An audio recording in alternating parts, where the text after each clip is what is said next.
Welcome to Juice CG, your source of comic book news, media, and whatever.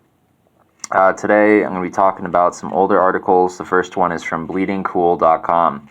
Venom to be a magical being in the Marvel Universe. FCBD spoilers. Posted April 23rd by Rich Johnston. So big news about the Spider-Man Venom Free Comic Book Day is Dark Web. First mentioned by Bleeding Cool back in February, it went official with Marvel teasers yesterday after Bleeding Cool reports that the Spider-Man Venom Free Comic Book Day for the 7th of May seems to show Marvel is setting up some kind of Inferno clone saga with Ben Reilly in his Chaos identity and Madeline Pryor as the Goblin Queen, involved in some demonic possession of New York. Well, it seems like New York is demonically possessed right now. Maybe has been. So, cover art looks good. Looks kind of retro. Looks like a reprisal of what Eddie Brock and Venom are in a wider scale of things. Eddie Brock, the magician, how literally you want to take that will be up to you, of course. But rather than the Doctor Strange approach, this appears to be more of a philosophical state of being. They go on talking about some sort of canon and impure spiritual forces in Jewish mysticism. Perhaps Venom is a golem, much like most creations made by artists. So that's the end of that. Moving on from an article on comicbook.com. Guardians of the Galaxy's James Gunn reveals why he paid $1 million to use a song in a movie. Article by Jamie Jirak, posted on the 23rd of April. When it comes to James Gunn Productions, he's known for the epic music, and Peacemaker has become a huge hit and has even led to a resurgence of the band Wigwam. So this is talking about the awesome mixes from Guardians of the Galaxy and Guardian of the Galaxy Volume 2. And the upcoming third movie is expected to have a new range of music thanks to the Zune. Zune ruled. I had a Zune. I wish I still had a Zune. It's way better than the iPod. The Kraglin gave to Star-Lord, Peter Quill, in the last movie. So, during an interview, one fan asked, how much does it usually cost to buy the rights to use a song? He said, I've paid nothing. I've paid $75, and once I've paid $1 million. It depends. So this song was very important. $1 million for, and they didn't. It's not like they play the whole song. Maybe during the credits, but everyone's asking price just went up to $1 million. Gunn replied, "It was probably the only song I ever wanted to play that much for. It was rare case of not getting the rights before we shot, changing the song in post, and really needing the song for the movie to work." While Gunn did not reveal the song, he did confirm it was not Moonage Daydream by David Bowie. However, plenty of fans are making guesses in the comments on Twitter.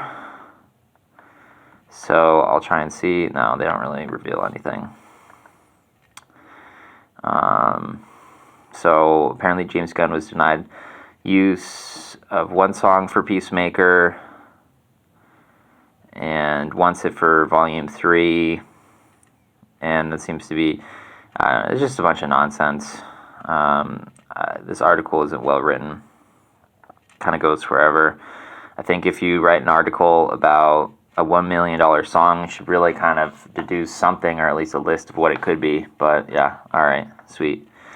Alright, another article from Bleeding Cool, a great resource for comic skaters. Another one by Rich Johnston. 7 new comic book stores open across the USA in Michigan, Texas, Florida, Alabama, New York, Ohio, and Indiana. Despite economically pressing times, comic stores are always opening up somewhere. Thank God. Here is a look at 7 new comic book stores opening across the U.S. Friday saw South Tampa Comics in South Tampa, Florida, opening their doors for this weekend's grand opening. South Tampa owners Francisco Toro and Randall have been longtime comic book readers, but have held a soft opening for their store last month, and now have gone big and official. So it can be found at 5825 South Dale Mabry Highway, Tampa, Florida. Treasure Quest is a new comic book store in Northport, Alabama. Husband and wife owners Mike and Pam Trodhuri have filled the walls with their own collection in a location adjacent to Alley Cake Company, which is owned and run by their daughter, Sarah Bullington. Treasure Quest can be found behind Billy's Sports Bar and Grill at 412 2nd Avenue in Northport. So that's great. The weekend's grand opening included comic book giveaways, cookies from their daughter next door, and cosplay prizes. I do drink a little bit before I do these things. Need a light.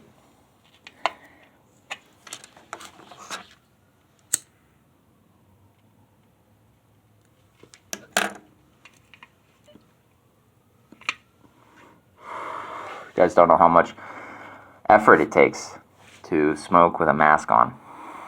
Monocle Comics and Coffee is a new coffee book shop owned in downtown Miamisburg, Ohio, south of Dayton. First ever comic book store in the newly revitalized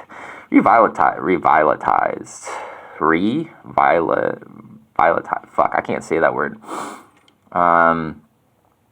Husband and wife owners Adam and Aaron Remillard. Monocle Comics and Coffee can be found on 22 South Main Street in this location in Ohio.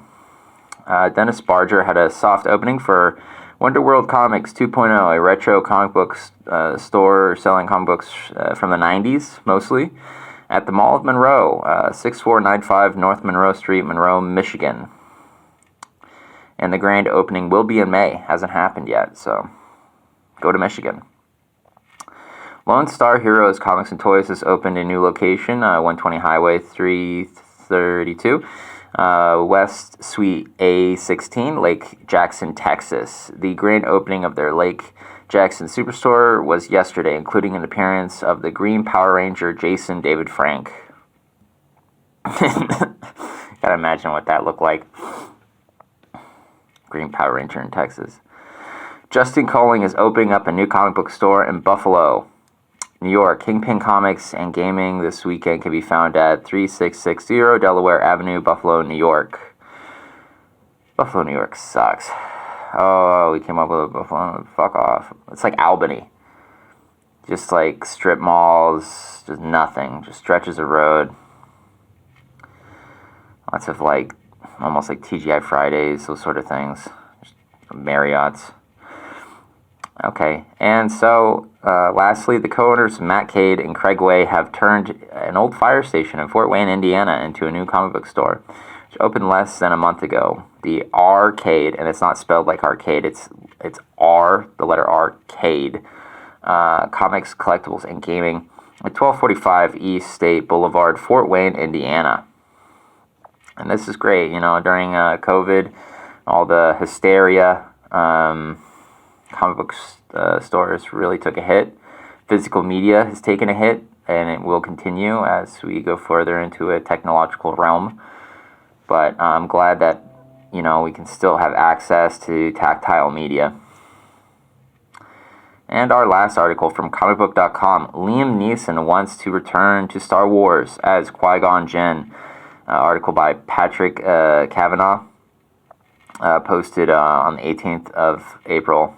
In this year since Disney purchased Lucasfilm, the Star Wars saga has brought back a number of characters and a number of performers in a variety of ways. While there's no confirmed plan in place for Liam Neeson's Qui-Gon Jinn to return, the actor is interested in the idea, but with a slight catch. Despite all of his accomplishments the franchise has been making on the small screen, The actor noted he'd like to reprise the role. It would rather do so on the big screen than in many of like the Disney Plus series. So he's shooting for a movie, not a television show, which is probably what they want to sell him on.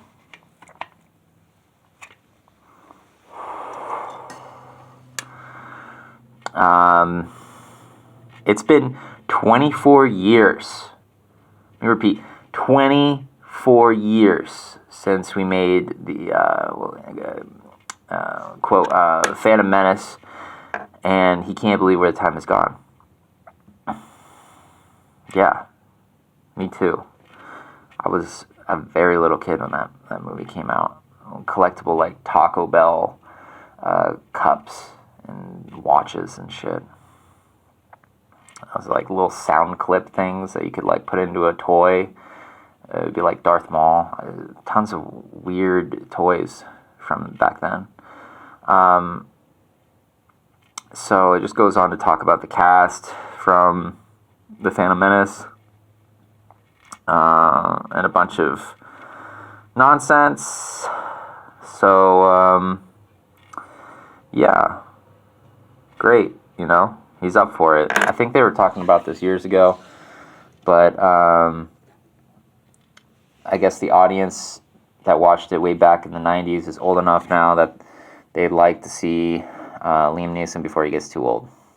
Alright. Well, thanks, guys. Please like and subscribe. This channel really needs it, not to sound too needy. I'm going to continue posting. I don't care, you know. So I hope all you are doing well. See ya.